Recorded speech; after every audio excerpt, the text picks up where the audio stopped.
making sure more of Europe's food is homegrown from the ground up. That's the ambition of the European research programme EUCLEG. They want to boost the cultivation of high-protein but little-known crops like alfalfa, red clover and faba beans. The starting point, of course, is the seed, meaning seed producers are a key actor. We're going to evaluate a great deal of genetic information. We'll find out more about the way they adapt to different terrain and disease. It's good for us because on our own we wouldn't be able to research it and use the results in our products. The aim is to get crop varieties with a higher yield and increased adaptability. But the seeds won't reach the market for another decade. The European researchers are only just preparing the first plantations. These alfalfa seeds are ready to be dispatched around Europe.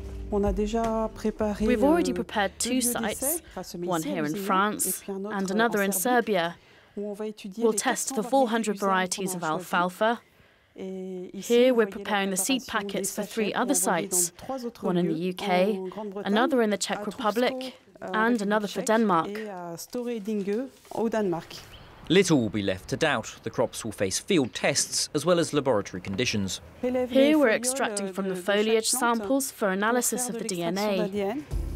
The overall goal is twofold: improve crop productivity, as well as ensure the plant is better for the environment.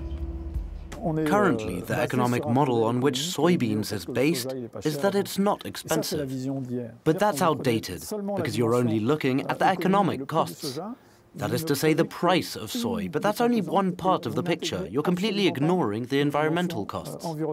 These crops are a vital component in the food chain, feeding much of the world's livestock. But Europe imports 70% of its plant protein, including GMO soybeans. And it is coming mostly from Canada, Brazil, so from foreign countries. And what is imported at this moment is mostly used for livestock feeding, just as a feed product. So that's why there is an interest on the cultivation of soybean in European grounds for food production.